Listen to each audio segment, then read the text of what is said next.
Hello, everyone. A little bit of housekeeping for starters. I shall once again be disabling comments to these videos indefinitely. While I occasionally get a positive response, most of the comments are basically by people who have been drinking Putin's and Trump's Kool-Aid. So I'm just sick and tired of propaganda. I'm sick and tired of the ignorance and just this pure, unadulterated idiocy and hate. So I need to preserve what is left of my sanity to continue reporting, to continue supporting my parents in Ukraine, and just continue functioning, doing my multiple jobs and supporting my family here in the United States. So there is that. And here's why, I've really had it with the haters, with the deniers. Well, it's one of many reasons, but, this is yet another one. So, do you remember the story from some months ago when a teenage boy who's been kidnapped from Mariupol and was taken to Russia, tried to escape, really amazingly almost succeeded, was stopped by Border Patrol, and then returned to Russia, and then finally we got him out, we got him extracted. Well, he definitely wasn't the only one, and as of right now, all of the kids aged 16 to 18 are truly in grave danger because Russians are trying to coerce them into fighting in the Russian army against their own country. Now, I have confidence in Ukrainian children, much as I have confidence in Ukrainian people in general. Like that boy, they will do everything they can to get out. They will try to cross the front line. But what do they have to go through? Imagine for a second what they have to go through in order to get home, gain their freedom. Freedom from coercion, freedom from torture.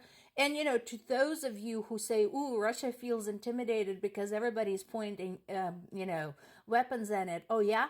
What warrants this? What exactly level of being concerned for its security warrants kidnapping and torture of children?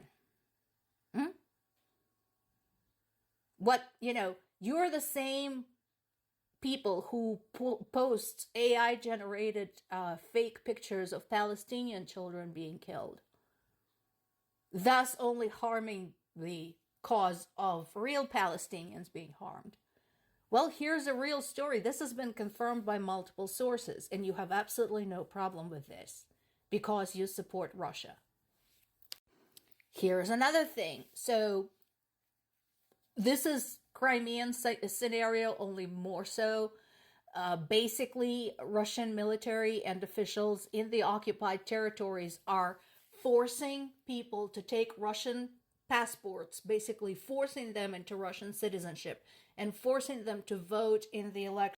Since no foreign observers are present there, Russia is just going to say, oh, it was a fair election. They wanted us to come. They wanted to split off from Ukraine. But of course, that is all bullshit. This is all happening at gunpoint, under the fear of pain and suffering, people's families being threatened, people's spouses, siblings, parents, children being threatened. Again, why is everybody okay with that? What level of feeling uneasy about its neighbors warrants this? You tell me. And again, knowing Russia's methods. So we see a headline like this. I know a lot of people will have a knee-jerk reactions like, ooh, Ukrainians are stooping to the level of Russians. They're starting to kill civilians. Actually, as we've discussed multiple times, because of the nature, the quality of Russian news, all we can tell is that 2 people died in Belgorod. That's it. We don't know why they died. We don't know whether there were actually strikes. We don't know where there were the strikes. And we don't know whether the deaths of those people had anything to do with the strikes, again, because of the prior history of Russian news. Once again, we're back with the whole boy who cried wolf thing. It's impossible to tell when they're telling the truth. And because there's no foreign reporters allowed on the ground, it's impossible to verify this from the independent sources. So any source you go to look this up is going to say, according to Russian media, according to Russian officials, and so on and so forth.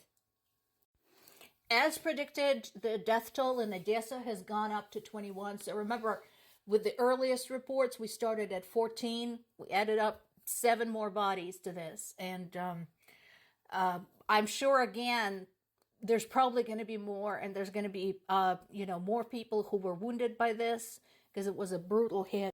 In addition, there's been multiple shellings of the Donetsk region. And again, so this is something that puts to rest Russia's entire lie about wanting to protect the rights of the Russian-speaking population in Ukraine.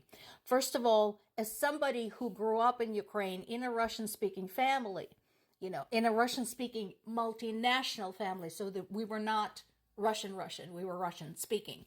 The only people who violated my rights, who bullied me for being mixed blood, were children of the Russian nationals.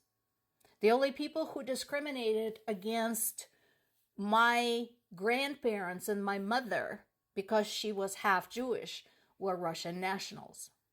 So Ukrainians did not discriminate against Russian-speaking population.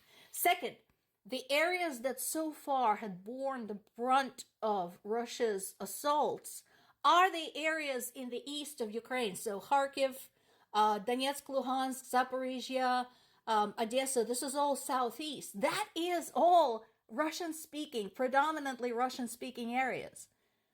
Those are the people whose homes are getting destroyed. Those are the people who are dying, etc., etc. So the whole wanting to protect the rights of Russian-speaking population is great big bullshit. That's a good question. Why Emmanuel Macron of France decided to do a big 180, because he used to be one of the biggest proponents of diplomacy when it comes to Russia. I don't know what caused this flip. I hope he doesn't flip back. Perhaps, as he's been watching UN's impotence, has been watching empty promises from other countries, including his neighbors, he decided, somebody has to stand up to them. Back in the day, it used to be Germany. Angela Merkel, when she was the chancellor, she did not play games with Putin. She was a staunch opponent of his.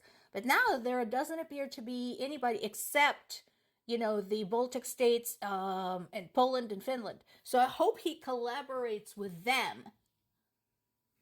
Because even they, at this time, are not quite certain about, the troop involvement. But we'll see. I hope people see the light. I hope they understand that Macron is right. Because the only language Putin understands is the language of brute force.